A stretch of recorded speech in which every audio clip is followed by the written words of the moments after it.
this is the first camp I can enjoy myself and be back. My headspace that I'm in now is way better than what I was before, and that's the only thing that matters to me.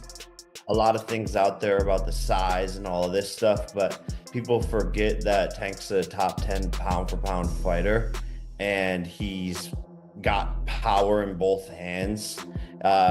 And skill-wise and technique-wise, he's been doing this for so long. In this fight, I feel like Tank has the edge for sure. He's a real fighter, and got skills, high IQ fighter. Regardless of the weight, I've personally seen Tank, Jake Paul versus Gervonta Davis is on. No one saw this coming. Jake Paul facing off against Gervonta Davis. Two fighters from completely different backgrounds are about to share the same ring. Both are driven. Both want to prove they're at the top of their game. And the excitement surrounding this fight is undeniable. Doing YouTube and Disney Channel to 5 years, once to twice a day, 6 to 7 days a week, training, recovery, taking it more serious than ever. I'm just a different specimen. My body is filled out. I'm going into my athletic prime and going into that and my body filling out. I just feel amazing and feel super strong. Jake Paul hasn't been shy about sharing the intensity of his training for the upcoming fight against Gervonta Tank Davis. He says his camp is filled with real talent and even boasts that he's put a few people down during sparring. According to Jake, Shakur will be joining his camp this week to help fine-tune his preparation for the showdown. In a rare moment of honesty, Jake admits that Tank is a dangerous opponent. Many critics underestimate Davis because of his smaller frame, claiming he lacks the size to compete with someone like Jake. But Jake rejects that talk completely. He acknowledges that Tank's punching power is legitimate, deadly in both hands, and devastating despite his height. When Jake says he's nervous to step into the ring, it's a statement that carries weight. It shows the level of respect he has for Tank's knockout power and boxing skill. That hint of fear makes it clear. This matchup is far from the joke some people think it is. Going into a fight that I've actually ever been, because I know how good these people are that I'm sparring, and being able to see how good they are and knowing how good Tank is, it's actually going to be my toughest test to date. Yeah, I think, Jake, you could make the argument, right? Pound for pound wise, this guy's the most ferocious dude in the whole sport, couldn't you? For sure. I think he has probably one of the highest knockout percentages. In 90-something%. Right? Exactly. And just his speed, his elusiveness, his ring IQ, his conditioning, he's gone 12 rounds so many different times, something that I've never even done. So he's going to be sharp all the way through. I mean, the list goes on. And so just actually being vulnerable for a second, it's like, this is crazy. This is scary. It's kind of keeping me up at night. Jake, how do you prepare for, like you said, a guy who is shorter than you? How do you find a sparring opponent to replicate something that obviously, there's nobody else out there that's Tank Davis? How do you prepare for a guy that's different stature-wise? Yeah, no, we have world champions. Raymond Ford in the 130-pound weight class. We got Montana Lovin. Shakur Stevenson is coming in this week. So wow. Just sparring against guys on their level and people who have, been doing this their whole entire lives. But we're really focusing on speed. And not as much on power. I'm not doing as much like weightlifting and all of that stuff. I'm actually trying to lose some muscle so that I have less weight and so that my punches are coming off fast. Most fans don't truly understand the story behind Gervonta Tank Davis's rise. From the early days of his career, Tank wasn't sparring with just any opponents. He was testing himself against heavyweights, and not average ones either. These were skilled, seasoned fighters who knew exactly what they were doing inside the ring. According to boxing analyst Showbiz the Adult, Tank didn't just survive those sessions, he dominated them. He held his own and often punished fighters who were much bigger than him. So, if Tank can trade blows with heavyweights in training, facing a cruiserweight like Jake Paul won't be anything new. Jake might have size on his side, but Tank has already faced and overcome bigger obstacles. Those sparring sessions are proof that Tank doesn't shy away from challenges that look impossible. As Showbiz pointed out, many of those heavyweights were more technical and experienced than Jake. While Jake Paul has made huge progress, evolving from a social media star into a serious boxer, he's still learning the craft and refining his fundamentals. Tank, on the other hand, has been fighting elite talent since he was a teenager. When you've beaten and outboxed men far heavier and more skilled than your next opponent, size alone doesn't intimidate you. Showbiz made it clear, this fight isn't a mismatch for Tank. If anything, it's Jake Paul who might be stepping into dangerous territory. Bigger people, like from middleweight to heavyweight. And the thing is, don't be surprised, okay? This is a photo. This is a photo of one of the bigger guys that he was sparring. But in the past, you know, like maybe a few years ago, he was fighting a guy in Mayweather's camp. He was a bigger guy. I think he was like a middleweight or something like that. He was whooping his ass. One time he was like on live whooping a bigger guy's ass. I mean, he's just beating bigger guys like middleweights and stuff. He's done that in sparring forever. Remember this story? I've brought it up a million times and I've showed this clip a million times, but on Ellie Set Back. This story of this guy saying how Gervonta Tank Davis knocked out this heavyweight. Tell me the story. What happened? Tank, what's the one boy name? No, don't say a name. I don't want to embarrass anyone. Oh, no, you're right. But tell people what happened. Man, I was about to spar. Before I was about to spar Tank, he was sparring this big boy. A heavyweight. Heavyweight boy. And Tank hit that nigga. He hit him so hard that he was on the top of the rope just like this. I'm like, I thought he died. Like, I ain't gonna lie to you. I thought he died. Hey, I've seen him knock out some heavyweights. He might knock all the ass out now. You knocked out a heavyweight? Yeah. How was that? Because I hit harder than Wilder. Now, granted, the heavyweights that Gervonta Tank Davis is whooping and sparring is not like, you know, all-time great heavyweights, all right? And it shouldn't be. But he's sparring the heavyweight, the level of heavyweight that, you know, more experienced than Jake Paul, right? But Jake Paul has beaten those heavyweights himself, all right? I'm thinking that is the caliber of heavyweight that Gervonta Tank Davis is sparring, but he's whooping their asses. And that's a good thing. Honestly, with Jake Paul sparring Raymond Ford, to me, it looked like Raymond Ford got the best of him. It looked like Jake Paul was a little exhausted, and it looked like Raymond Ford wasn't. It looked like Jake Paul was a little disappointed in his performance, and Raymond Ford was trying to give him a pick-me-up. Like, you know, just kind of letting them know. No, like, you know, we do this and do that. It just looked like Raymond Ford was in a confident, secure place, more dominant place, the more alpha out the two in the ring, and that's Raymond Ford. That ain't Gervonta Davis. You know, I love Raymond Ford. I have him on my fighters list.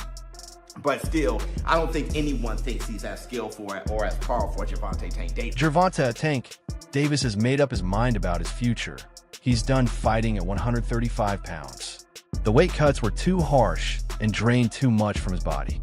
Now, he's choosing to stay strong, sharp, and fully energized by moving up to the 140-pound division. This decision reflects a shift in Tank's mindset.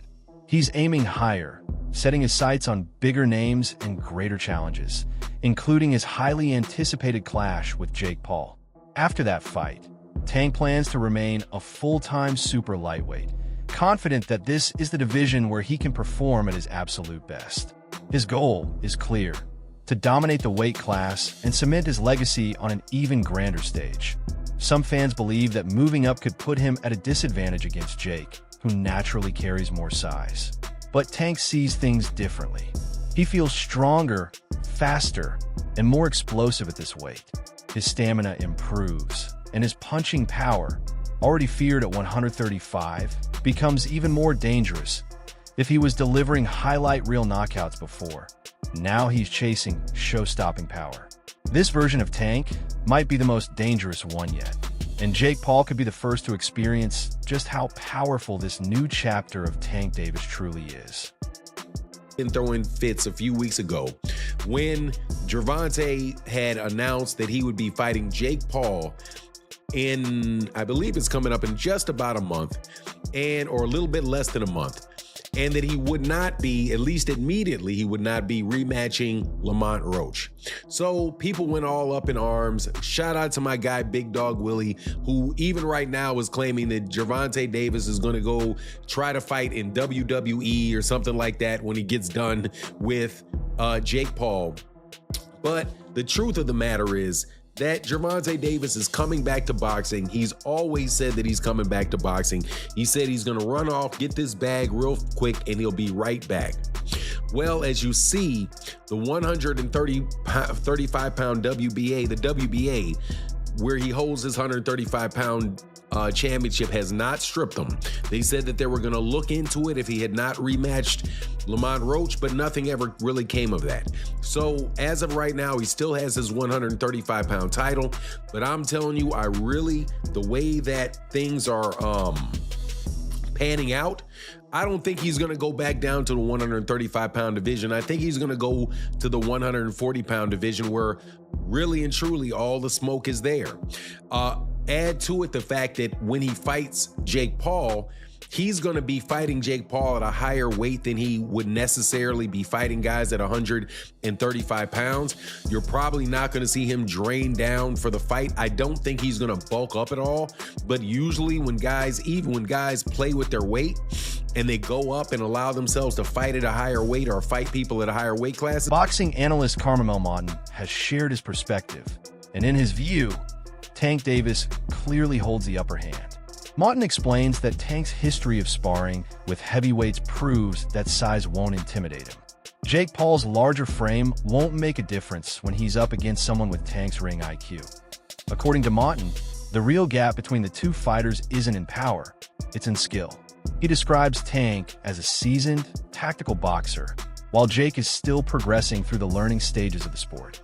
Martin doesn't just predict a Tank victory, he expects a dominant performance. Having seen Tank train up close on a daily basis, Martin's insight carries real weight. His verdict sums it up best. In boxing, talent conquers size, and skill always triumphs over brute strength. I feel like it's going to be a good fight, entertaining. It's an exhibition, so we're going to see how serious they really take it, but I don't know, they both getting a lot of money, so, congrats to them. What if you had it, who has the edge in this fight? I feel like Tank has the edge for sure. He's a real fighter, and got skills, high IQ fighter. Regardless of the weight, I've personally seen Tank, spar heavyweights, and even me, I spar heavyweights, So the weight's not really too much, for a lot of great fighters, so I feel like Tank gonna get it for sure. Didn't he kind of be an advantage because he's small and fast? Someone said that. I'm I didn't think about that actually. Yeah, possibly. He gonna see a lot of Jake Paul's punches coming. He can be able to evade them and then set him up for a big counter. Wait, but do you think this is gonna be different than the other Jake Paul fights we've seen, against Mike Tyson and Julio Cesar Chavez? I know a lot of people weren't the happiest with that, but I feel like Tank's gonna give him a different fight. Do you think so? I think so. We'll see how he adapts because a lot of people think it's hard, for a small guy to be fighting a bigger guy, but it's also hard for a big guy to be fighting a smaller guy. It's a small target, they're very fast, so we'll have to see how he adapts to it. Wait, and is Floyd Mayweather versus Mike Tyson really happening? Yeah, that's happening. No, it's not. Yeah. Wait, is there a date already, or what's going on? I don't think there's a date yet, but it's definitely an official fight and it's happening. So what do you got to say about that? What's going on? It's gonna be a great show. Floyd's gonna do his thing. Hopefully I'm on the undercard so I can put on a great show as well. No, really? You guys already talked about that? Not yet, no, but we'll have to see. Yeah, for sure. And are you gonna fight again this year? What's next with you, Carmel? I don't know. At the moment, we haven't heard nothing. We're just waiting, staying patient, staying ready. But I should be back at least one more time before the end of the year. When the fight was first announced, Shakur Stevenson was one of the most outspoken critics. He openly questioned why a world-class champion like Gervonta Tank Davis would choose to fight a YouTuber-turned-boxer instead of another elite professional. To Shakur, the matchup felt like a step backward for the sport he's dedicated his life to. But the story has taken an unexpected turn. Reports suggest that Jake Paul offered Shakur a lucrative deal to join his training camp and help him prepare specifically for Tank style. The sudden change has raised eyebrows among fans and analysts alike. Many argue that if Shakur truly believed the fight disrespected boxing, he wouldn't be involved at all. Instead, it seems that once a significant offer came his way, his stance shifted. The same bout he once dismissed as a circus is now the very one he's indirectly helping to shape. For many observers, this serves as another reminder of how quickly perspectives in boxing can change when business and big money enter the picture. Some easy money to come spar somebody or whatever, go get your money, right?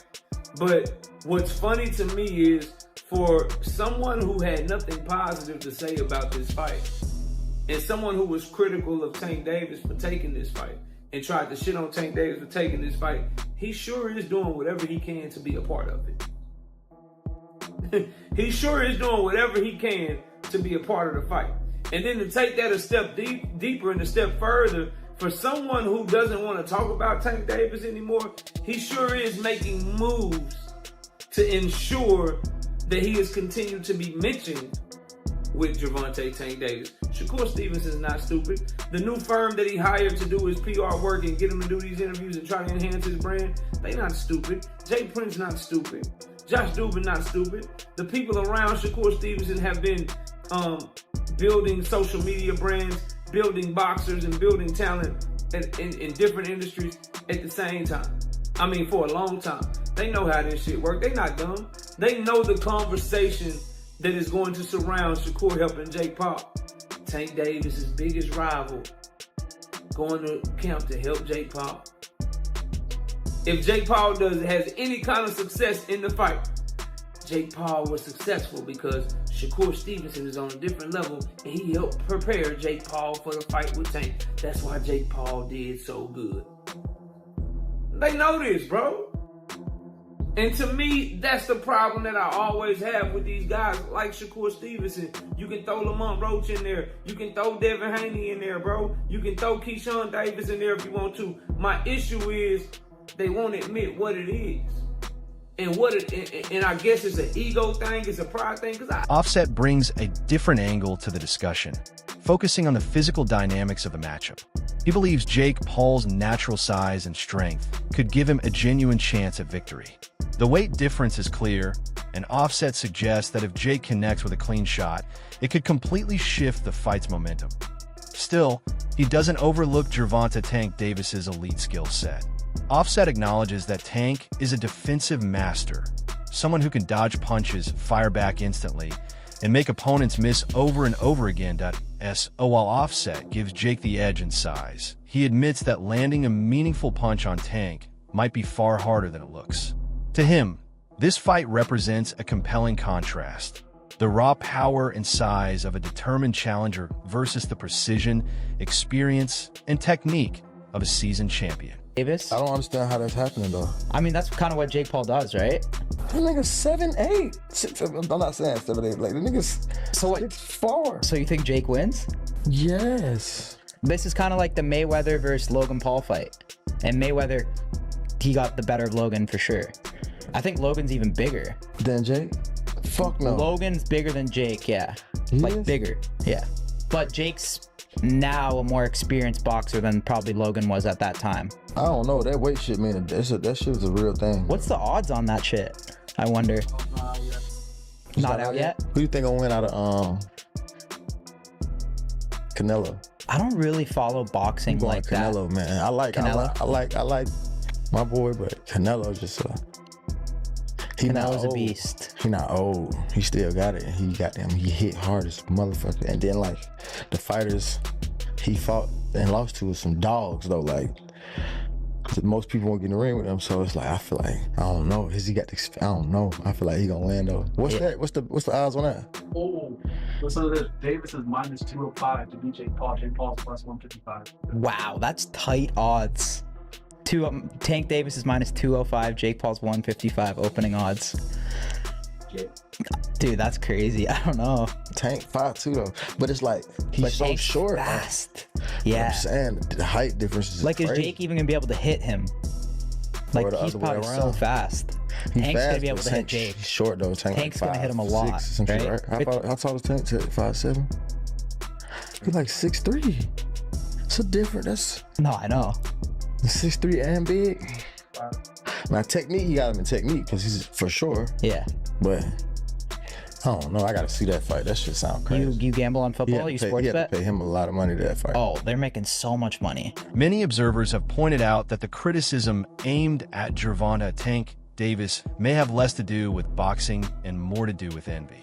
According to several analysts, Tank has faced jealousy since the early stages of his career, and now that he's set to earn an enormous payday from this fight, that resentment seems to have grown stronger. These experts argue that many of the same fighters who question Davis's choices would eagerly accept a similar opportunity if it were presented to them. Instead of recognizing his success and the financial rewards he's worked for, they continue to criticize his path. In their view, Much of the negativity surrounding Tank doesn't come from genuine concern for the sport, but from those who wish they were in his position. Game in the process, I'm down. Oh, we know you're down. So for one, you look like you hating on Tank, bro. Like you specifically. Two, this is the same guy that said he's not watching the fight, but now you're somewhat taking part in the fight because you're trying to gather or help prepare Jake Paul for the fight. And then this is what Shakur Stevenson does, in my opinion. Shakur will make questionable choices, do certain things, right? And then afterwards, he'll be like, yeah, now that I got y'all attention, y'all, I got everybody mad at me. Bro, the stuff you're doing is weird. You know what I mean? And it's almost like, to me, it's almost close to like Karen behavior, in the sense that Karens, you see some of these Karens and they do all this extra stuff and then act like the victim. And I told you that's one of the main problems with Gen Z, right? Where Gen Z, they will do just weird things, make weird choices, make weird decisions, and then they'll act like, man, I'm Tupac, me against the world, everybody's against me. Everybody's not against you. You're just doing weird things. You're making weird decisions, it's weird behavior, so on and so forth. So let's ultimately recap. We got to do the Boxing Ego recap to see what's really going on here. There's also plenty of speculation about how much the fighters will actually earn from this matchup. Figures in the $20 to $40 million range seem reasonable to most analysts. However, when some outlets claim that each fighter could walk away with nearly $200 million, many in the boxing world raise an eyebrow. Experts caution that while the fight is massive and the attention it's drawing is undeniable, those extreme numbers feel highly exaggerated, almost too good to be true. For now, the exact payout remains unclear. It's impressive either way, but still wrapped in uncertainty.